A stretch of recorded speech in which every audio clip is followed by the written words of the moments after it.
இங்கே இருக்கிறது ஒருத்தர் தான், மீதி எல்லாரும் யாரு?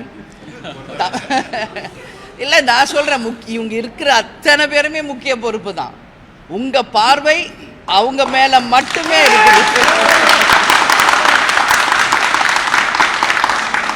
அது பார்ப்பவர்களின் கண்ணோட்டத்தை பொறுத்தது. இன்னைக்கு தேமுதிகவில் லட்சக்கணக்கான பேர் உறுப்பினர்களாக இருக்காங்க.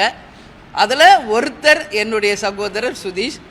கேப்டனுக்கு மறைவுக்கு பிறகு இப்போ விஜய் பிரபாகர் அத்தனை பேர் விருப்பத்துக்கு என்னங்க போட்டி போட்டார் விருதுநகரில். அவ்வளோதான். வேறு யார் இங்கே குடும்ப உறுப்பினர் இருக்காங்க? அதனால் விமர்சிப்பவர்கள் விமர்சிச்சுட்டு தான் இருப்பாங்க. ஏன் இன்றைக்கி டே ஒன்லேருந்து சுதீஷ் வந்து இந்த கட்சிக்காக பாடுபடலையா? இந்த கட்சிக்காக அவர் உழைக்கலையா? அதனால் எதையாவது ஒன்று குடும்ப உறுப்பினர் அதை தவிர வேறு என்ன சொல்ல முடியும்?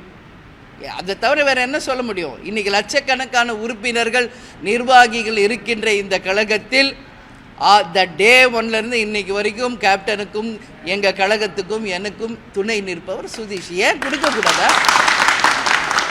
ஏன் அந்த போஸ்ட்டுக்கு அவருக்கு என்ன அருகதை இல்லையா, உரிமை இல்லையா அப்படின்ற கேள்வி தான் நான் கேட்பேன். சரிங்களா? அதனால் நீங்கள் பார்ப்பவர்கள் கண்ணோட்டத்தை பொறுத்தது. நீங்கள் அந்த ஒரு நபரை விட்டுட்டு வைடாக பாருங்கள். இங்கேயே எவ்வளோ பேர் எங்களை சுற்றி நிற்கிறாங்க. ஏன் அந்த ஒன்று மட்டும் நீங்கள் பார்க்குறீங்கன்ற கேள்வியை நான் கேட்குறேன்.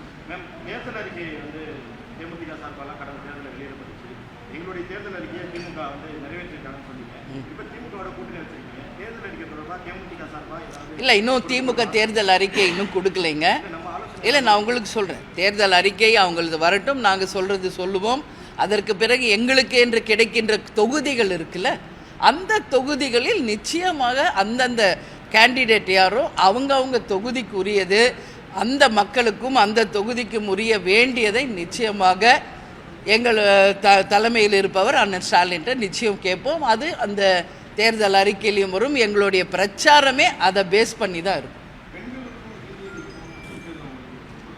கண்டிப்பாகங்க. பெண்களுக்கு, குழந்தைகளுக்கு, கல்விக்கு, மருத்துவத்திற்கு நிச்சயம் முக்கியத்துவம் தருவப்படும். அதில் எந்த மாற்று கருத்துமே இல்லை. ஸோ இன்றைக்கி நாங்கள் யார் என்ன கேண்டிடேட் இன்னும் டிசைட் ஆகலை.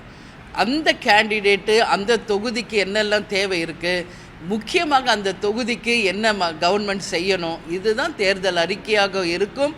தேர்தல் பிரச்சாரத்திலையும் அதை நாங்கள் முன்னிறுத்தும்.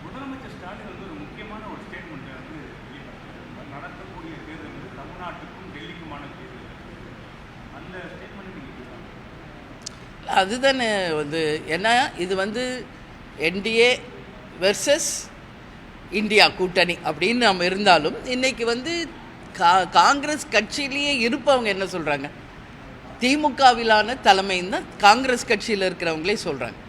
அதனால தான் அவர் என்ன சொல்கிறாரு, தமிழ்நாட்டுக்கும் இது டெல்லிக்குமான தேர்தல் அப்படின்னு அவர் சொல்கிறார். சரிங்களா? வேறுங்க.